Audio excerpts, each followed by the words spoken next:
All right. Welcome to the Kim McVicker podcast. Today, my guests are. Annie Grindlay.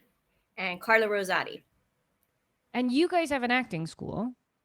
Yes. Tell And me Annie about Grindlay it. Studio. Okay, I'm the owner of Annie Grindlay Studio. It's on Beverly Boulevard near the Grove, and we teach people how to audition for film and television. And Carla is one of my amazing teachers. And how did you get into like the idea of creating an acting school? Well, I taught for many years at Margie Haber Studios. I was the first teacher Margie had, and I had a wonderful time there. I love Margie. 15 years ago, this past June, I decided it was time to start my own studio. I had quite a following by then. I had an Oscar-winning actor on my roster, so it was time to have I decided to start my own studio, and it's been very, very wonderful. It's been a great success. Yeah. I love that. So obviously, I think acting has evolved since 15 years ago. Yes, in many ways. What would you say? Because a lot of the listeners are young and they don't necessarily live in Los Angeles, but they're definitely interested in learning about different things. What's something if somebody wanted to get into acting, but they live in like Kansas, what would you recommend that they try or do first?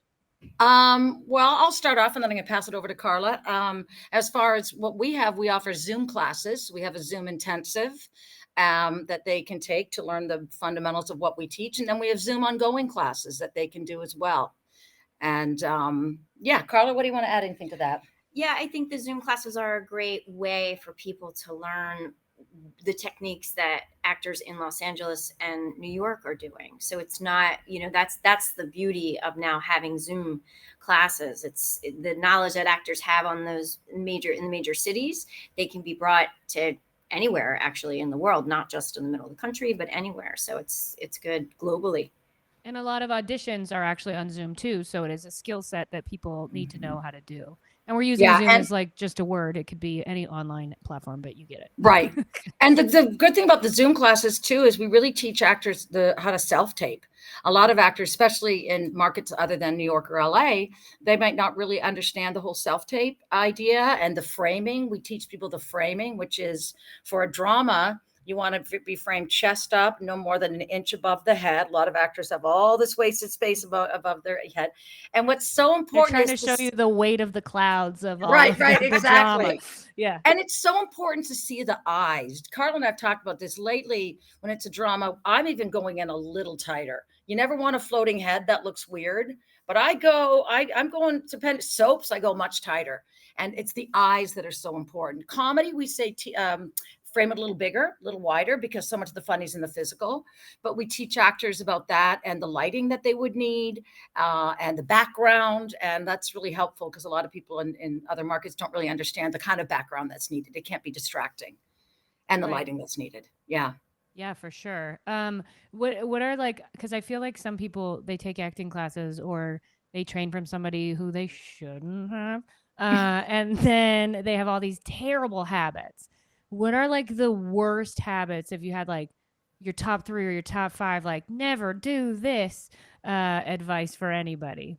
Carla, why don't you start? I'll add some. Okay, I think we got some. So, this might be more than 5. It sounds like. Okay. Right. Well, a new one, a lot of newer actors do this. They look directly at the camera. So that's something. And especially if we have an actor that's worked a ton commercially, they can't help but to break that habit because a lot of the commercials are directly to camera. So it also could be TikTok, because I feel like when people do their own videos, they're like talking directly to their audience versus like maybe right. Yeah. And then the other thing is, and Annie talks about this all the time too, actors, when they have their sides, they get buried in the page. We can't see them. So they keep, especially if they don't feel confident in the words, they'll keep hiding in the page. And we can't see you. So that's a habit that we constantly have to break. Yeah. What else? Not keeping their life going right to the end. That's a big thing. They want to stop their life after their last line. And what if I have the last sentence and they've already, look down at their page or cut out? It's keeping the life going all the way to the end. That's something as well. And for newer actors, they focus too much on the lines. They're all the work is on the words. Oh, the worst habit. When I see it, I go nuts. And I see it sometime here.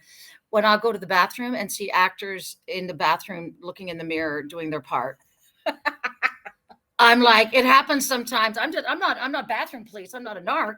I'm just going there to do my business. And I see someone, if this wouldn't be the ongoing classes because they know that, but sometimes in the first class, the intensive, they're up there and I go, what are you doing?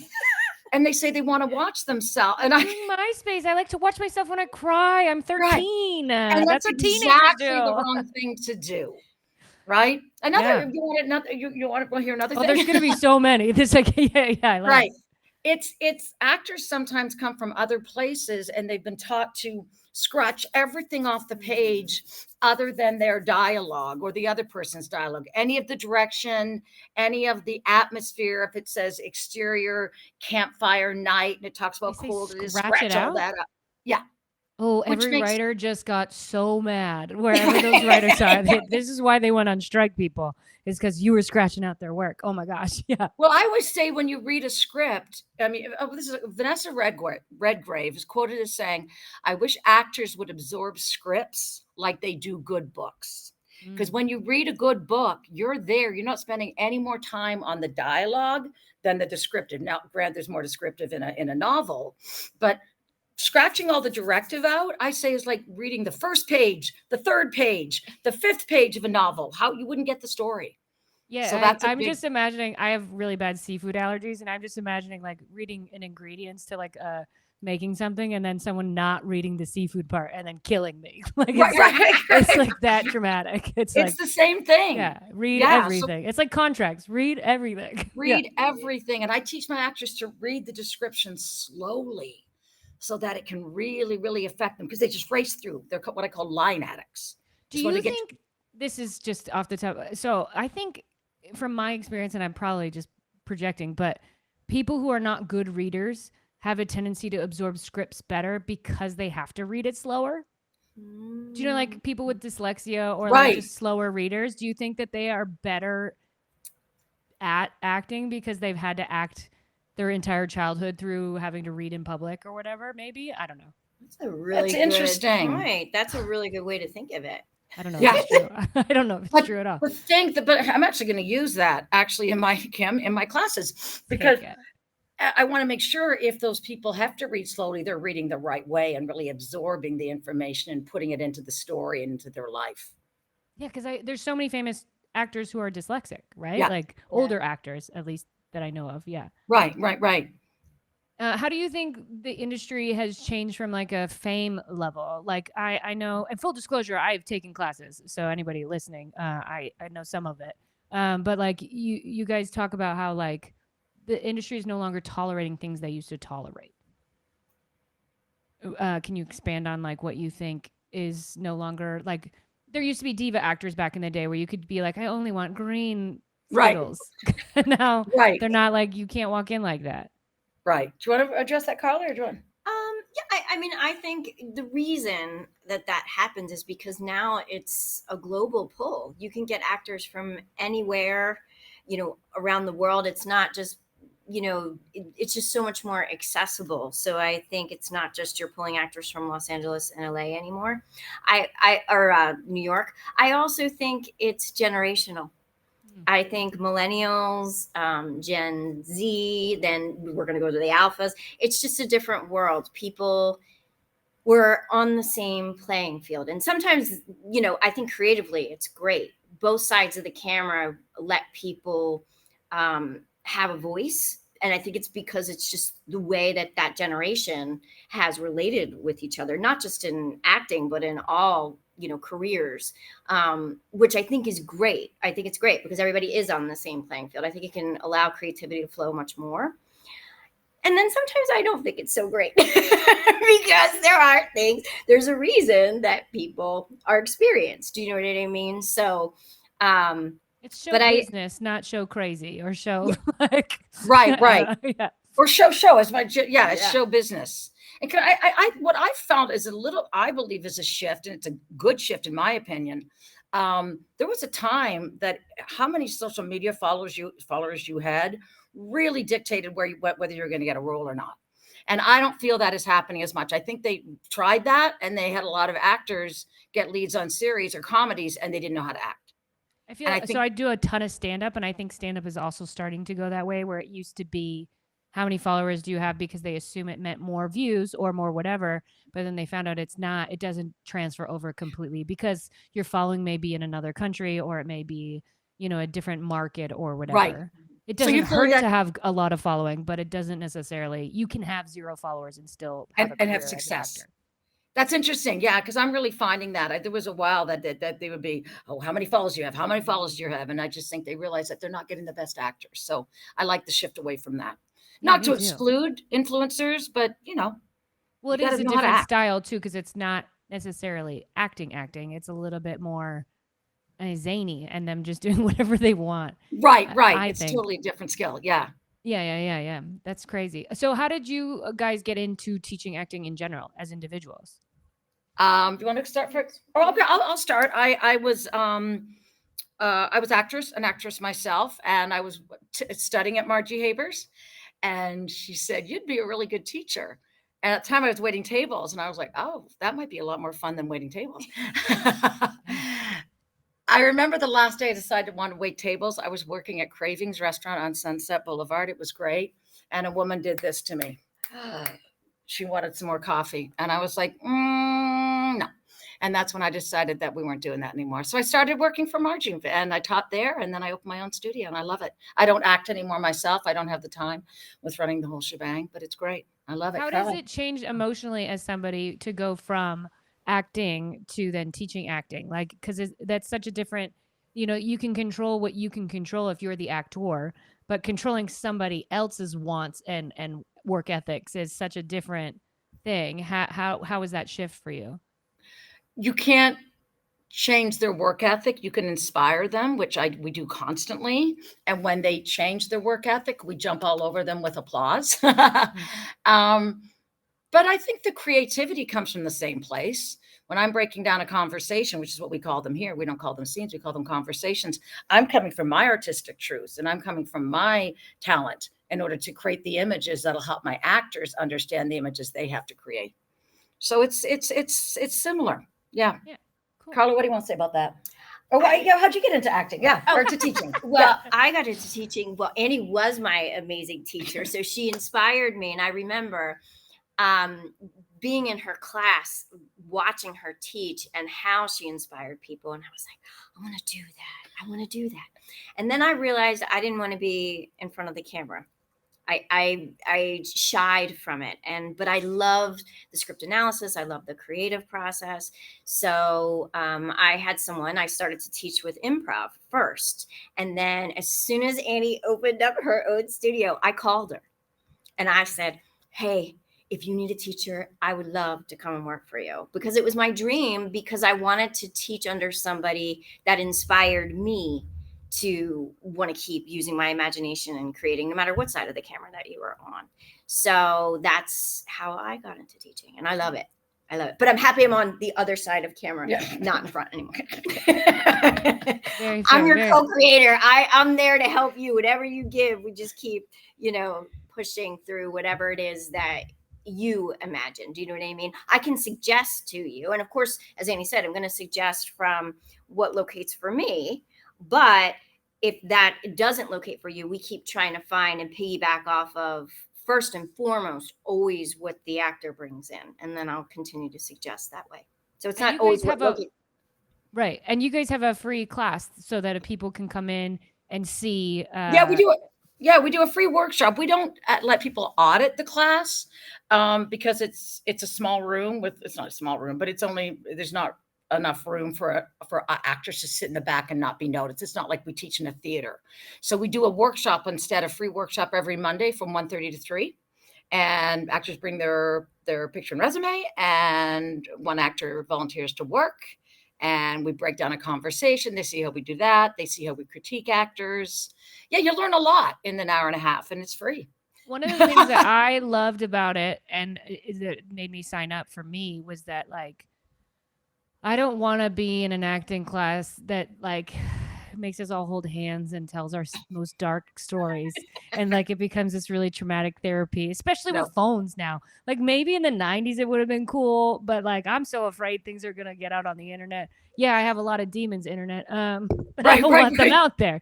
You know what I mean? So, like, there is something to being said about you guys just being like, this is what it is. Just get there, whatever that is for you. But not having to explain, like, when I was 3 years old, my father shut the door, which is not true. This story is not true. No, but no, that's a whole different thing. We don't, and there aren't exercises and such. It's very practical. It's really a practical workshop, and we do work on all different kinds of materials. Sometimes we'll do material that has a lot of physicality in it, because sometimes you're required to do crazy physical thing in your audition tape, and no one knows what to do with that. Yeah, like kissing. Let's talk about kissing. Okay. Yeah. What do you do when you gotta kiss somebody? Is it cheating? No. Okay. No, not that. What do you do when you have to kiss somebody and there's nobody there? You just connect.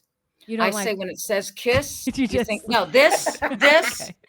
whatever I say, whenever you're trying to figure something out physically, if it feels stupid, it's going to look stupid. Fair. So if I'm doing this for a kiss, I feel so stupid, and guess what? It looks stupid. So Unless what it's written down that she like kisses a pillow or something like that. Yeah. For sure. no, you just connect. What I say is, you want to learn your words. You never want to break eye contact. You don't have to look to the page, and you just experience all the yummy things you were experiencing with them. And there should be some heat there. What about a fight? How do you punch? Or I kick? got it. Oh, I gotta get a prop. I love this. Oh no, I'm excited. I'm getting a prop. We're getting feisty. We're getting feisty. So is this where you guys are in one of your classrooms right now? We are. We're in our main studio, which we call Mhm. Studio 1. And then we also have another studio called Studio 2 downstairs, which is a little smaller, a little more intimate. Oh, I So love it's that. nice because actors, because you can make up with any of us, you have to experience how the space changes, which I think is really important when you're auditioning in person, because all, casting offices are different sizes, and, so it helps you acclimate to if the room's bigger, if the room's smaller. Yeah. So punch. I'm You got your ready. sides. Yeah. Okay. Oh, you punch the paper. Freaking you punch the paper. Oh, punch the paper. Hurt a tree. I love it. But the thing is, I always say to my actors, figure out what you believe. If all you're requesting is that you believe, this I don't believe. That I believe. Yeah, that's true. And the sound is good too. It So sounds Good. great. I know. Yeah. Yeah. You can use the page for a lot of things. You can use it for an x-ray. There's What a do you mean? medical piece we've been working on, and all of a sudden it's an x-ray, and then you can actually read your words. Oh, okay. I don't know Right? why you said X-ray, and I was imagining someone going through like, and I was like, Oh no, how's an x-ray that X-ray? you're reading. No. Yeah, no, that's just me. The way my brain works. I was like, whoa, cool. Should we talk about guns? Yeah, please. Not guns in America. Yeah, I know. very I'm against- Canadian, so I needed to learn Oh what they my are first. I'm Canadian too. Oh, welcome. Hi. We're not gonna be the 51st state. Did you Elbows up. see? Elbows up, baby. Did you see that thing that the new prime minister did with Mike Myers? Oh my Little- God.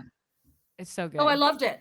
It's Have you so seen the good. one, I Will Survive? Yeah. It's Oh my God. My friends are sending me all of these. Elbows up, kids. Let's go.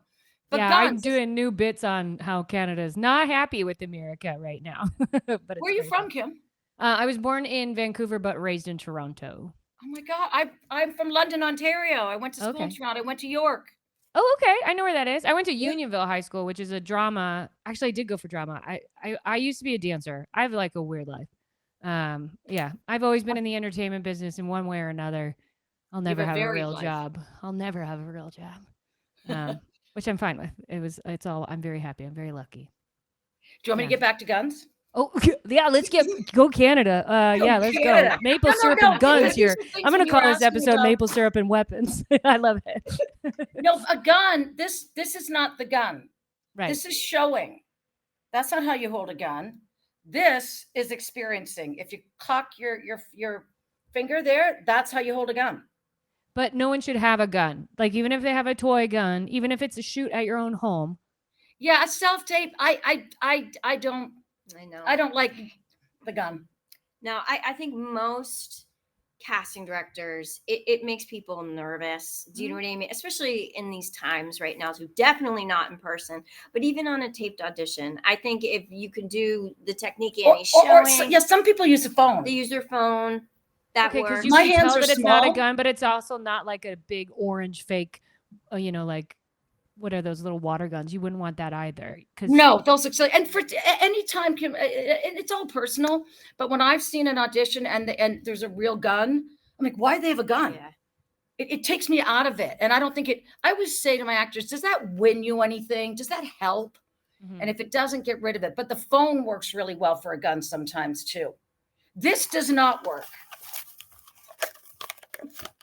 Oh yeah, no paper. So the paper is only an X-ray or a thing to beat. The thing to beat. An But it's abusive not a partner. gun. And people, It's the thing never is, a gun. people know it's not a gun when they Yeah, do it. So they're yeah. not believing it. Very fair. Very fair. I love that. Yeah. So you guys have had a lot of famous people come through your school. Are you allowed to dish any? You can. I don't know what you're allowed to say or not say. You can dish some. You want to start, Carla? So yeah, so I guess some of the well, let And- Annie start with that one. Well, while you're thinking, I'm also interested if you're allowed to say once you say the name, or if you just need to say the name and that's it. I'm wondering their work ethics and like what you think got them to the place of booking, right? Like because sometimes they had that it thing, and then like how did they get that? How'd they get there? I'll talk. Rami Malek won the Oscar for Bohemian Rhapsody. Such a good show. Well, that was also good. Yeah, he's so Yeah, talented. and for Mr. Robot. Yeah, he's been a long time client, and his work ethic was strong, and he's also just so darn interesting. And whenever I'd work with Rami and I give him a note, he would just like, so funny. Often when I give actors notes, they look to the page, they see how it corresponds with the words. And he would just like take it in and go, oh yeah, I got that. And I'd do it. And it was great. Do you think that part of it is so getting a note and translating it fast is also a skill set that you need to have if you want to be an actor? Fairly quickly for on set. Yeah. Yeah, absolutely. That's a practice skill, right? Like, so if someone was taking your ongoing classes, that's something that they would want to work on is, taking a note and taking it in real time. Yeah, because we do redirects in some of the classes in the room and how to process it and how to take it from hearing it in here to getting it in here. And so anyone who's already in a class, don't look down at your paper when you get a note. There you go. She'll know. Or it's funny. Sometimes people are like, I get it. And just stop talking and just get it. Do you know what I mean? Just really take it in. Listen instead of. I always like to say, don't take. They'll say professionally, oh, that actor takes great direction. What I like to say, sure, that's what they call it, but you have to live the direction, not take a note. So, and take the time, own the room, and nicely, but you can say, okay, great, just give me a second. You know what I mean? I know when I'm teaching and I do redirects, that's one of the things I teach people is to take care of yourself in the room so you can do your work. Do you know what I mean? So as opposed to just, great, I'm going to take a note and I'm going to rush it. And then everybody goes, you didn't take the note. Right. You know what I mean? There's no plus in going that quickly, but it is doing it quickly, but it's really ingesting it and digesting it so that it lives in you. Yeah, it's probably nerves, right? Like, or the want to succeed because the business is so random. You know what I mean? Like some of the most talented people will obviously succeed, but then some of the most talented people will never go anywhere, and it's not their fault. It just is what it is. So then it is that like it's kind of like good gambling where you know what cards you have, but you might not get a good set. I don't know how to gamble. I shouldn't make references with things. I only play blackjack. I don't know. I like slot machines. Give craps a try. You got good odds. Yeah. There we go. But something like that. Yeah. Okay. So is it Rami or Rami? I always say his name. He was Rami Malek. Yeah. And I'll amend a couple more and then turn it over to Carla. Ego Nordium is on Saturday Night Live. She's a longtime client of mine. Love Ego. She's great. Really good know work. her. So that one, I do know her. You know her, yeah. She works her ass off. Yeah, she really does. She's got a really strong work ethic. And Jana Leotis, who was on Station 19 for the lead of that. It's a longtime client. She came back to class, which is fun. And Greg Tarzan Davis, he's a beautiful, beautiful African-American man in Mission Impossible. Cool. And the second Mission Impossible, he was always in Top Gun. So he knew how to hold a gun in an audition. He must have, I know. He must have done it right. He's taken off, and he's the next one that's coming out. He's got a big, big part in, so I'm really proud of him. Carla, talk about Brian. That's so exciting. Yeah. Yeah, so I think, so I have a client, Brian Safi, who and this is what I love for actors, because I always say in television, I feel like you have an opportunity to make your role bigger. Not the case in film, still love film, but in television, based off of what you give in the audition, they can want to write more for you. And Brian is a great example of that. He's on 911, went in for a guest star that was a small guest star. And based off of his audition, that went from a guest star to a reoccurring, and it just got bigger and bigger. And now, he's in the 54th episode of 911. So that I love for actors. It's really, everybody has the ability to do that and can do that and make so writers want to write too. Is it somebody who goes in, obviously nails the audition, so they book it, but then they have to do something on set to make them want to keep them, right? Like there's got to be, what do you think that is? Is that them just being so well in that one character that the audience decides that they like them and want to see it more? Or is it like the director or the producer on set is like, dude, that guy was so chill to work with. He took every note. I think let's do more. I was just gonna say, I think such a big part of it, if you get on set and you're chill to work with and they like you and obviously you can do the job, that is a huge part. If Brian had gone on set and wasn't the sweetheart that he is, if he was a pill, will you say, I do not think that recurring would have happened. For sure. I think that's especially now with that big of a pull, like getting back to what you had said as far as gone are the days of the diva, because the actors forget the other part of the job is, I always say, does somebody want to be stuck with you for 12 or 13 hours a day? And if the answer is no, they have 5 other people like that they can book. Especially if the series goes for 10 seasons. Exactly. Exactly. Right. Exactly. Yeah. Wow. That's really cool. So getting to on set, what are some things that like somebody who's never been on set, let's say you book your first job, what do you expect? Do you just go in and you're like, what? Because it's got to be so different than an acting class once you actually get on set. So you have to know what to do when you get on set, and you have to check in with the first AD or the second, whoever you're supposed to check in with. And then you usually go to hair and makeup, depending on the size of the role, but unless it's an extra, you'll go to hair and makeup. And then you usually go to wardrobe. And then you got your trailer. And I think what's really important is to find a good a selfie place in that the you trailer. can. No, I'm kidding. That's all I have to see. I said it's to put a good selfie when you're in the trailer. That's what, Right, that's what every exactly. actor I see does a lot. Like, look at my name, which is But cool. a lot of Very people, cool. you don't want to get in the way of the set or the production, but a lot of people, they don't want to sit in their trailer. They want to watch what's going on. So I think that's a good, to be able to be watching the production, but not be in the way. For sure. Yeah. Anything else you want to say, Carla? Actors too, that if they're brand new to it, I think doing extra work is a great way, and I call it a paid class. You get to learn without a lot of pressure. Do you know what I mean? And then that way you're not have ever been on a set before the first job that you book. So it really helps to open your eyes to how it actually works. Yeah, that's a great. Yeah, there's a great story about Kathy Bates. One of her first jobs, she booked the Love Boat, and not the reboot. I'm talking the Love Boat. Yeah. Soon to be making another. Was that Tattoo? The plane. No, that Fantasy Island, but in the same time period. Oh yeah, like that Love Boat. Love Boat. Yeah. And she booked a small role, and she said when she got on set, people were saying things, and she kept answering everybody like, "Oh, okay, great, okay." And then finally, one of the lead actors turned to her and said, "Honey, they're not talking to you." Like she was talking to the grips, she was talking to the cameraman. You know what I mean? She was just because she had no idea. Oh, that's hilarious. So I always think that if Kathy Bates, you know what I mean, was a little confused, right? So I guess it is just listen to what they tell you to do, and then they're not talking to you.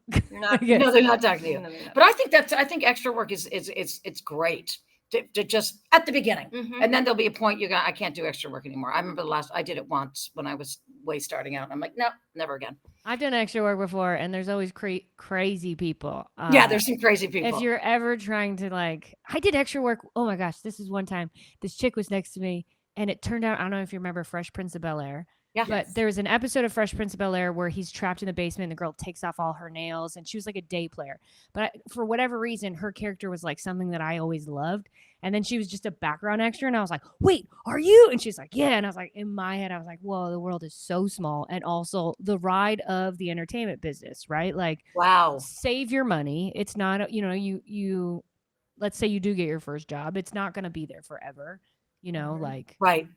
it's a hard, like, what would you recommend people do if they're trying to, maybe they have gotten a few TV shows, but then, it's not an income yet, right? Like they are still getting taxes, but they're not like, they can't survive on it. What would you Right. recommend they do? As 'Cause it's far a as to save their lot. money? No, I guess as far as like, is there like a job you think they, or just do any job that like still allows you the time to audition, or because I feel like Yeah. that's probably the hardest part is when you're in that middle ground of you're getting a little bit, but you're not getting enough. Well, now with self-tapes, it's different because there used to be a time that you wanted like a night job, like a waiting tables job, so you'd Mhm. have your days for auditioning. But with Mhm. self-tapes, you can tape them whenever you want. So, I mean, a lot of actors still do restaurant work and bartending work and hostessing work because, it's good money, Mhm. right? Yeah, yeah, yeah, yeah. But you definitely have to have a support job through it. Absolutely, I would say. Yeah. And it can No, be I think whatever you're interested in. whatever you want to do. That's But cool. whatever makes you happy too. Yeah. I think too, during the pandemic, actors really found a way because the restaurants were closed or they couldn't nanny or anything like that. I know I have a lot of actors that found things online. Do you know what I mean? That they never thought could be lucrative, but it is, like coding or something like that. And it's just, so when the pandemic ended, instead of going back to a restaurant job, they kept those, online jobs and were able to make a living, but also still be able to audition. And I think that's exactly right. As far as like, your hours of auditioning are all times of day now because you control it. Yeah. Do you think that there is a realistic time frame that someone should give themselves? Let's say someone gets into acting, right? And they take it seriously. I'm not talking someone who just goes to class, doesn't memorize their lines, but Right. they really try, okay? They're doing it. What is the timeline that they should give themselves to be like, okay, this isn't going to happen? Or is it one of those like Titanic thing where you're Rose and you wait until you're 100 and you live your dreams, whatever your choice, personal choice, obviously. But is Right. there like a realistic timeline that someone should be like, okay, if I haven't gotten a call back in 6 years, maybe I'm not good at it. You know what I mean? Like, I don't know what that is. Yeah. Yeah, I think it's personal. I think it's completely personal. Some people keep going at it because they love it and they financially have other ways to, make money and they, do other things. I'm Henry hand modeled and things, so Can I we don't talk think, about hand modeling? Okay, sorry. But in auditions, when they make you do this, right? What are they looking for? Are they trying to see how old my hands are and then I never put lotion on my hands my entire childhood? Or They want to are see they? what your nanny looks like. It's so stressful. As soon as they say they want to see my hands, I'm like, well, I'm not getting it. Right, I no. don't like my hands. There's also obviously going to be a close up of the hands. Yeah. Oh You yeah, know, I you're gonna remember hold something. I did a Advil commercial or Tylenol commercial years ago. And yeah, they had to have a close up of the hand holding the bottle. So of course, someone came to my hotel room and gave me a manicure, and it was lovely. That's nice. But that's you what there's going to be a close up of the hands. Right. I've watched commercials and I've only seen one commercial where someone's hands looked a little old. Oh, And it's really? one of the, I love watching it's like one of those things that I'm obsessed with is if there is a hand shot in a commercial. Oh, 'Cause really? I'm always That's so like, that's funny. not that person's hand. That's a hand. Like I don't know That's an why. old hand. I But think that's there's people out also there who are another just hand models. Yeah. a great way to make money is doing commercials. Mhm. You know what I mean? It is, and the commercial world is having a lot more in-person auditions. A lot. Yeah. Is it 50-50 now? I would think you go commercially, Kim. I do. Yeah. I do think it's a good amount. Yeah, I think feel like it's a I'm good going amount in in a good person, amount. Yeah. which is great. So I think that's a great thing for actors to pursue. Absolutely, Yeah. get a commercial agent. It's also one line. So it's nice. Yeah. I'm always like, well, just don't bump into the furniture. You got this. Yeah, I exactly. probably will. But commercials are another great way to get on set. True. Too, and learn. Do you know what I mean? Because the pressure, like you said, if you have one line, it's not the same as if you've booked your first guest star and you're going to be, in 3 different scenes, all out of order. The context is out of order and story. You know what I mean? Commercials are shot linear for the most part, too. So I think that that's another good way to dip your toe in. Another way I was just thinking is student films. Student films is a great training ground, and I know in LA you've got USC, UCLA, Chapman, Loyola Marymount. yeah. But I would think in the Midwest even that there would be universities that have theater, the film and TV programs. So that would be something I would say actors in the other markets, if they're starting out, should try to get associated with the film and TV departments at the universities and get in their projects. There's no pay, but you Right, learn a but that's not lot. the and or would you recommend people do their own shoots with their phones or something like that if they're somewhere, or not to, because it could create bad habits? Like if someone wrote their own little short or their script, right, and then they got their little friends together. I don't know why their friends are little. They could be big. I don't know why they're little friends. You There's could have nothing wrong with giant that. friends, okay? You could be any size you want to be. But if they're shooting it on their phone, is that also helpful, or is it there a possibility that you're teaching bad habits, or is it I only think it's fine learning to. I mean, experience? we shoot a lot of people's audition tapes on their phone, so there's nothing wrong with that. It just is going to come down to how the quality is. Mhm. That's the thing when people shoot their own things, right? For sure. And sometimes they want to put them on a reel. I was looking at an actor's reel the other day, and there was a lot of good work, but 3 of the projects were so darkly lit. I said it just cheapened the reel. Get rid of them. Yeah. The Okay, lighting so was, let's talk about what a reel is. So for those yeah, who don't know, a reel is kind of like a digital business card, right. right? Where it shows your skill set. Do you think now currently people are doing a reel where it is just one scene in 30 seconds because it's like social media where people have no attention span, so it's a lot of videos? Or is it one, because I feel like back in the day it was one long video that like did several shoots? Or do you think it's still that? What do you guys think that is? Go ahead, Carla, and I'll chime in. I think it's more, I think you're right. I think the attention span is so quick. So I think sizzle reels have the most success now as opposed to a long reel. So if you more like a reel that is the length of a commercial with each different thing that you've done, but it has to tell a clear story because it has to have a nice beginning, middle, and end. Because if it doesn't, you're not going to pull the person in. They're not going to want to watch it. So if they don't understand the story, you're not going to grab the viewer. And I always say, if you can, to try to make them laugh first. If you can make them laugh, then you can make them cry. But it's hard to do it the other way because they're not delighted by you. They haven't, you know what I mean? And when you laugh, you kind of let people let their guard down for a second. And then it becomes very charismatic too. We like you. We want to see more. So then by towards the end of the reel, we care if you're in a situation, an imagined situation where your mother died. Do you know what I mean? But if you start out with that, a lot of times we're like, oh, it's too harsh. It's too much. So if you're an actor who's only done one thing with one line or something like that, you would say, if you have the money, go make a reel or get someone else to shoot a scene or something like that so that your reel is bigger. You wouldn't want to submit a reel with just one line. Yeah, that's not enough. Yeah. But I would say leave them wanting more. You don't. Actors tend to have their reels too long, and I'd rather see 3 great pieces that are maybe 20 seconds and 30 seconds, and then be done. And they don't do montages anymore. They don't like montages. Okay. That is a big thing that I've heard over and over. Forget the montage. I don't want it. Not take away the 90s. Okay. Yeah, exactly. Yeah, exactly. What happened? And if you can have clips that you're with a name actor, if you have enough material that you can have a clip with the name, that it does not hurt. Right, because then it shows that you're not going to be a psycho when you see somebody. I was trying to think of a nice word for that, but it's like people geek out. Right. But if they see you on set with, on Only Murders in a Building, and you're on set with Steve Martin, even if it's a co-star, that gives you some cred. So, but if it's not high end, a lot with names in it, you want to get in and get out and don't take it too long.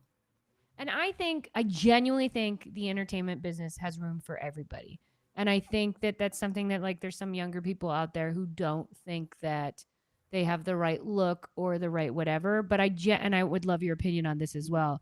I genuinely think that, like, the most hot, beautiful person is probably going to have a harder job as an actor because there's a billion of them versus like someone who has a unique look or a unique like quality that isn't the standard Instagram model version of beauty.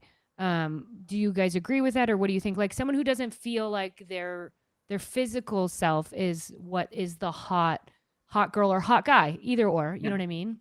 That's I feel that used to be what was desirable, and it's not the case anymore. Not at all. Yep.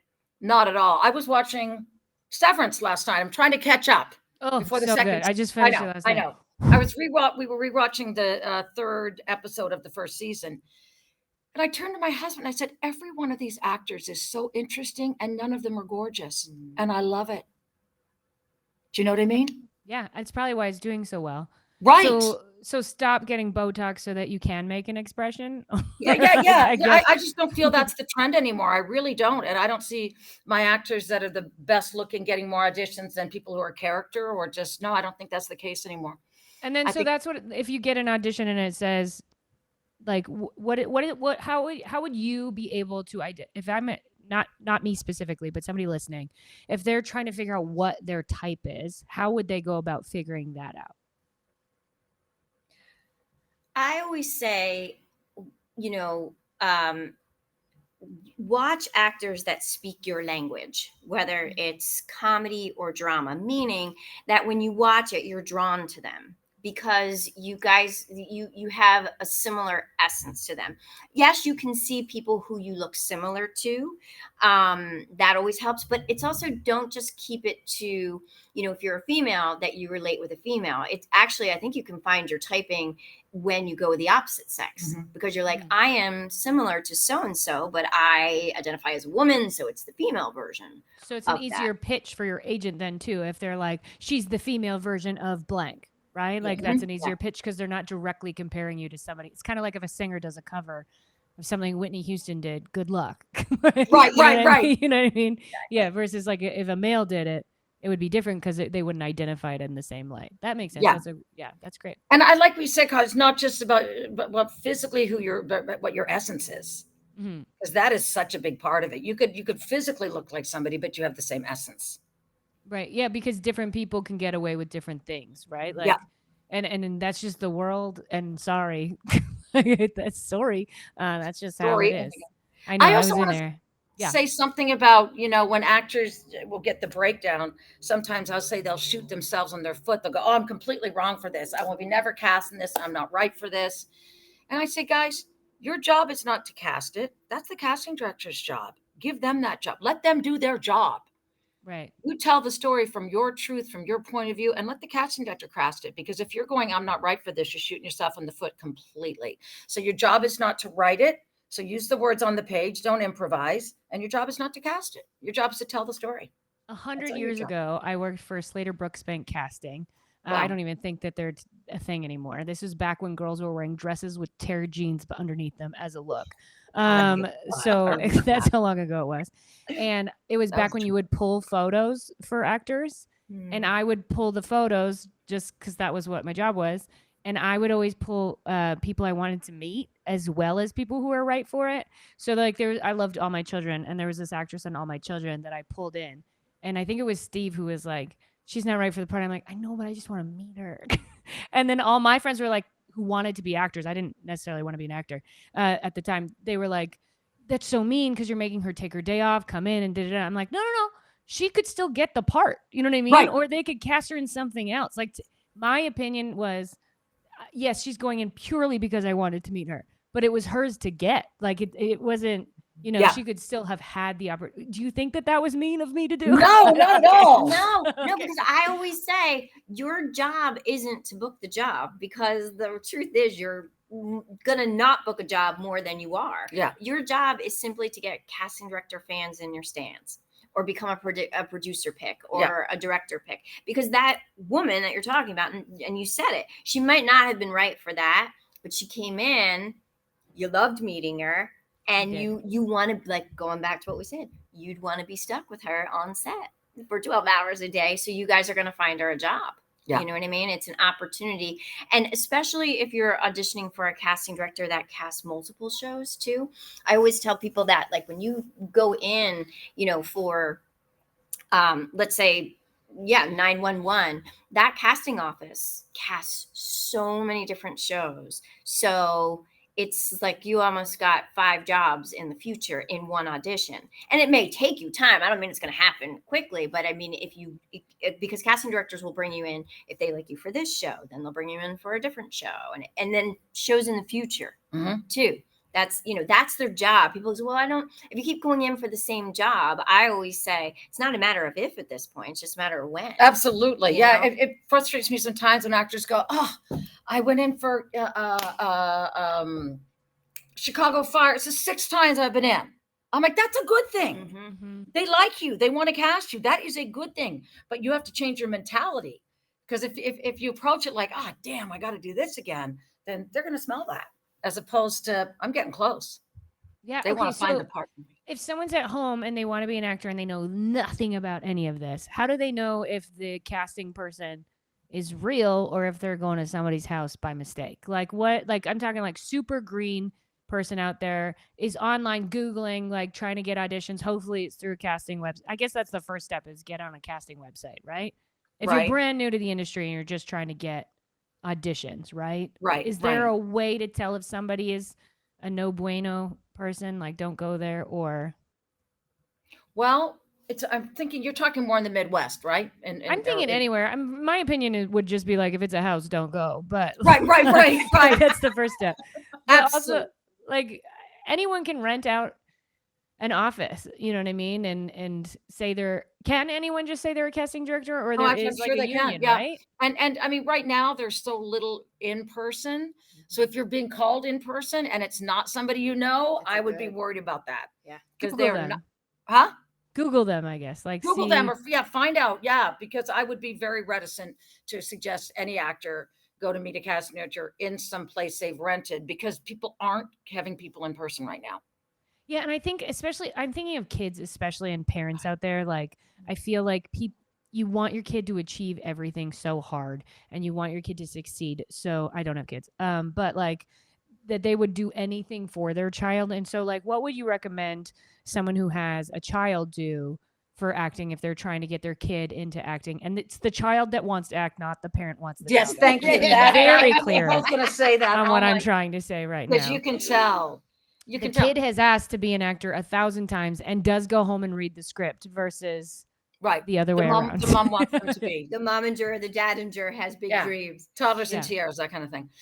They need classes. They need training. Do you guys offer a kids class? We don't. Not yet. No, we don't have our kids, but they would have to find good training, 100%. They have to check that the teachers, there was something we had to have a background check. I remember there was something, but that was in LA. I had to submit a background check to a agency that would put me on a referral list. And the parents want to be there. If the children are young, they want to be at least in the waiting room while the coaching is happening. If not in the room, there's no reason they can't be in the room. And then speaking of coaching, you guys do private coaches too, right? So I think a lot of people don't know how much effort and how much money and how much time is put into actually succeeding as an actor, right? Like if you want to actually be a working actor and you have a big audition, spend the money on somebody that you trust to coach you so that it doesn't suck, because that's your first thing they're going to see. Yeah. And it's way easier to look good than it is to look bad. Right. Yeah, we both coach. My price is $150 for an hour, $80 for half an hour. And Carla's price is I'm $125 for 60 minutes and $70 for 30 minutes. And you guys recommend coaching though too, right? For anybody, for any audition that is right? Like absolutely even big, but I think this is the part that most people don't know, is that like even your huge actors, they're getting coaches. Oh yeah. Even though they're already successful. And people tend to think of like successful actors, they got a vocal coach or they got a this coach because they're famous, but they got famous because they probably had them before that. It's that they kept them because it's what's keeping them working. Yeah. And it's a tax deduction.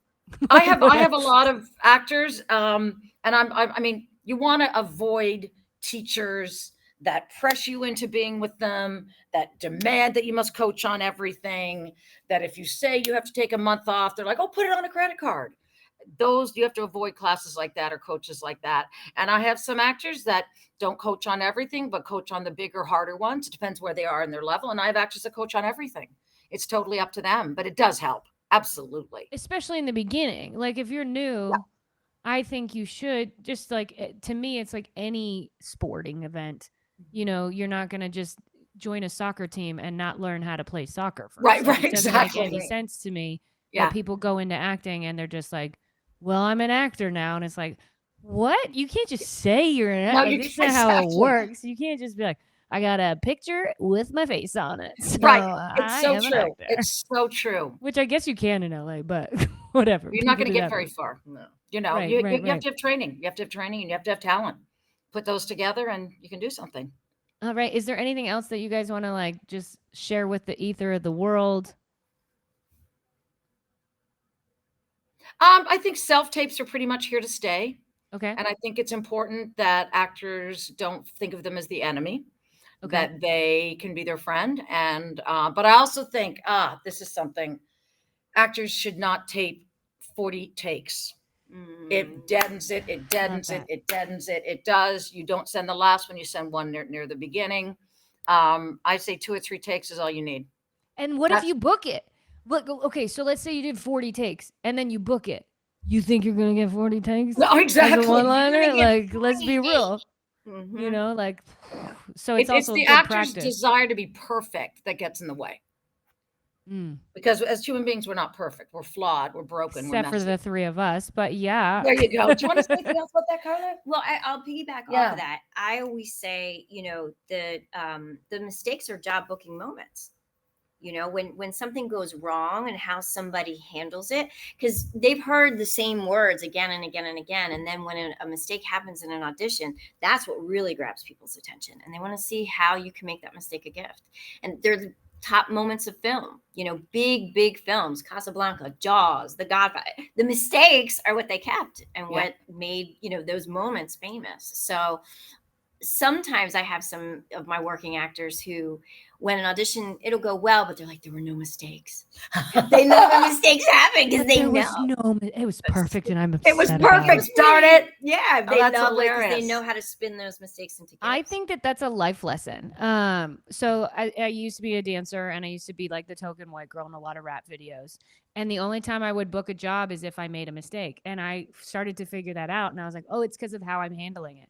Because Yeah. we're going to be on tour, and it's going to be live, and you're going to make a mistake. So it's Oh, a that's- matter of did you just flip out and curse or get really mad at yourself because you can't do that in front of an audience. No. Mhm. But I do Roll think with that it. that's also a life skill for like if you work in taxes or like in corporate America, like how you handle a mistake, thinking of it as a gift is a good just shift in thought process. There's a quote, and I don't know if we're ending, but this is a good quote. I love that. We have it. I'm sure you've heard it, but I love it. It's framed in one of my son's rooms. One of my son's rooms. Life is 10% what happens to you, and 90% how you deal with it. And I'm gonna Isn't live it true? forever. It is true. 10% Thank you both for I've not heard joining it, me. Where can everyone, like, what website can people go to find your classes? How would someone sign up for you guys if they would like to become Annie an actor? Grindlay, go on the website, anniegrindlay.com. And I and will there's a also have website. this in the link underneath everybody. Yeah. And there's a website there and you can sign up. There's a video, me talking about my teaching. I think you have a video on there. And we talk about some of the actors that we've worked with. And yeah, you can sign up there, or come to the free workshop. It's great. Every Can Monday. someone just 3:30. show up to the workshop or 1:30 they to have 3. to sign up first? They're supposed to sign up on the website. I'm But- just clarifying because somebody. Yeah, we won't kick them out if they show up. But it's, yeah, Yeah, 1:30 to yeah, 3. we Yeah. let 'em in. But they usually sign up on the website. Great. Well, thank you again. It was very educational, and I hope you have a Thank great you. week. You too, Thank dear. you. You Elbows too. up. Elbows up. Go Canada. Go Canada.